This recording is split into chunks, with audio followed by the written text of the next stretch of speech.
నమస్తే అండి. సినిమాలని ఆపాలని చూసింది ఎవరు? జూనియర్ ఎన్టీఆర్ ఫ్యామిలీకి సంబంధించిన హీరో. ఆయన సినిమాని ఆపాలని చూశారా లేదా అని చెప్పి అంబటి రాంబాబు గారు అడుగుతున్నారు. జూనియర్ ఎన్టీఆర్ గారి సినిమా దేవర సినిమా రిలీజ్ అవ్వలేదా? ఆ సినిమా టికెట్ల రేట్లని పెంచుకోవటానికి ప్రభుత్వం అనుమతించలేదా? ఆ సినిమా రిలీజ్ సందర్భంలో ఏమన్నా అవరోధాలు సృష్టించారా? ఎంఆర్ఓల్ని పెట్టి తక్కువ ధరకు ఏమైనా టికెట్లు అమ్మించారా? ఆరోపణ చేసేటప్పుడు దానికి ఆధారాలు ఉండాలిగా రాంబాబు గారు. సీనియర్ రాజకీయ నాయకుడు అయ్యండి. మీరు చేసిన తప్పుల్ని కప్పుపుచ్చుకోవడానికి కూటమి ప్రభుత్వంలో ఏదో తప్పు జరిగిపోతుంది. జూనియర్ ఎన్టీఆర్ సినిమాని ఆపాలని ట్రై చేశారు, ఆపలేకపోయారు. సినిమా బాగుంటే ఎవరైనా చూస్తారు, సినిమా బాగలేకపోతే ఎవరు చూడరు. ఇదంతా కూడా ఆయన చెప్తున్నారు.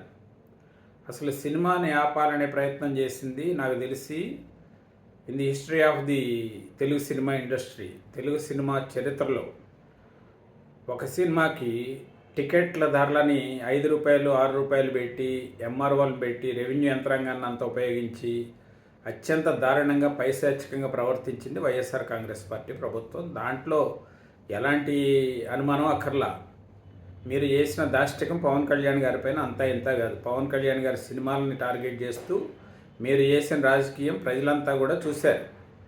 ఇవాళ ఏదో పత్తిత్తి కబుర్లు చెప్తే వినే పరిస్థితులు ఎవరున్నారు? పైగా పుష్ప 2 సినిమాని ఆపటానికి ప్రయత్నం చేస్తున్నారు. ఎవరు ఆపటానికి ప్రయత్నం చేస్తున్నారు? ఎందుకు ఆపుతారు? సినిమాలను ఆపేటువంటి ప్రయత్నం ఎవరు చేస్తారండి?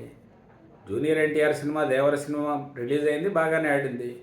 పుష్ప 2 కూడా రిలీజ్ అవుతుంది, బాగానే ఆడుతుంది. ఆ సినిమాని ఆపాలని ఎవరు ప్రయత్నం చేస్తారు? ఎందుకు ప్రయత్నం చేస్తారు? సినిమాలు ఆపటం అనేటువంటి దౌర్భాగ్య పరిస్థితి ఏంటి? ఇంత నేరో మైండెడ్గా ఉంటారా? ఇంత నేరో మైండెడ్ ఆలోచనలు మీకున్నాయి, కానీ నాకు తెలిసి ఇంకే ప్రభుత్వానికి ఉండవు. కూటమి ప్రభుత్వాన్ని కాదు, ఎక్కడా కూడా జరగవు అలాంటి. పవన్ కళ్యాణ్ గారి విషయంలోనే విషయం దిమ్మారు. పవన్ కళ్యాణ్ గారు ఏదో పాటకి ఏదో డ్యాన్స్ ఇస్తే దానిపైన హడావుడి చేశారు. ఏదో సెన్సార్ బోర్డు వాళ్ళ దగ్గరికి వెళ్ళారు, ఢిల్లీ వెళ్ళారు. అదేదో డబ్బులు అక్రమంగా వస్తున్నాయి అన్నారు, బ్లాక్ మనీ అన్నారు, నానా యాగి చేశారు కదా అంబటి రాంబాబు గారు. దానివల్ల తేల్చి వచ్చింది ఏమైనా ఉందా? ఏమీ లేకపోయినా మళ్ళీ ఇలాంటి కబుర్లు ఎందుకు?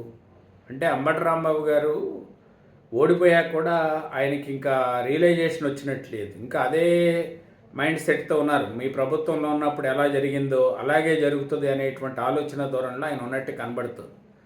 ఏదేమైనప్పటికీ ఏంటంటే అసలు జరుగుతున్నటువంటి విషయాలపైన, గతంలో జరిగిన విషయాలు, వర్తమానంలో జరుగుతున్న విషయాలు, వాటిపైన అవగాహనతో వాస్తవాలు మాట్లాడితే అది ప్రజలకి చేరువవుతాయి. ప్రజల నుంచి ఎంతో కొంత క్రెడిబిలిటీ వస్తుంది మీకు కూడా. అలా కాకుండా అబద్ధాలు ప్రచారం చేస్తే దాని తాలూకు రెప్యుటేషన్, ఉన్న రెప్యుటేషన్ కూడా ఎంతో కొంత ఉన్నది కూడా కోల్పోయే ప్రమాదం ఉంటుంది. కాబట్టి ఏంటంటే అంబటి రాంబాబు గారు ఒకప్పుడు రాజశేఖర రెడ్డి గారు అనుచరుడిగా ఒక మంచి డైనమిక్ లీడర్గా ఉండేవాడు. ఏమైందో ఏమో కానీ వైఎస్ఆర్ కాంగ్రెస్ పార్టీలో వచ్చిన దగ్గర నుంచి ఆయనకున్నటువంటి రెప్యుటేషన్ అంతా పోయింది. ఆయనకున్నటువంటి విలువను కూడా కోల్పోయినటువంటిది. అంటే మరి ఇది స్క్రిప్ట్ ఎవరైనా రాసిస్తారా లేకపోతే వీళ్ళే చదువుతారో తెలియదు, కానీ వాస్తవాల్ని జనాలకు చెప్తే వాస్తవాలకు అనుగుణంగా మాట్లాడుతూ ఉంటే దానివల్ల ప్రజల్లో కూడా ఒక మంచి మైలేజ్ వస్తుంది. అని చెప్పేది కరెక్టే కదా అనేటువంటి అభిప్రాయం కూడా వస్తుంది. కాకపోతే ఏంటంటే అబద్ధాలని ప్రచారం చేద్దామని ప్రయత్నం చేస్తా అంటే ఉన్నటువంటి విలువ కూడా పోతుంది. మరి ఆ విషయాన్ని గుర్తిస్తే బాగుంటుంది. చూద్దాం ఏం జరుగుతుంది.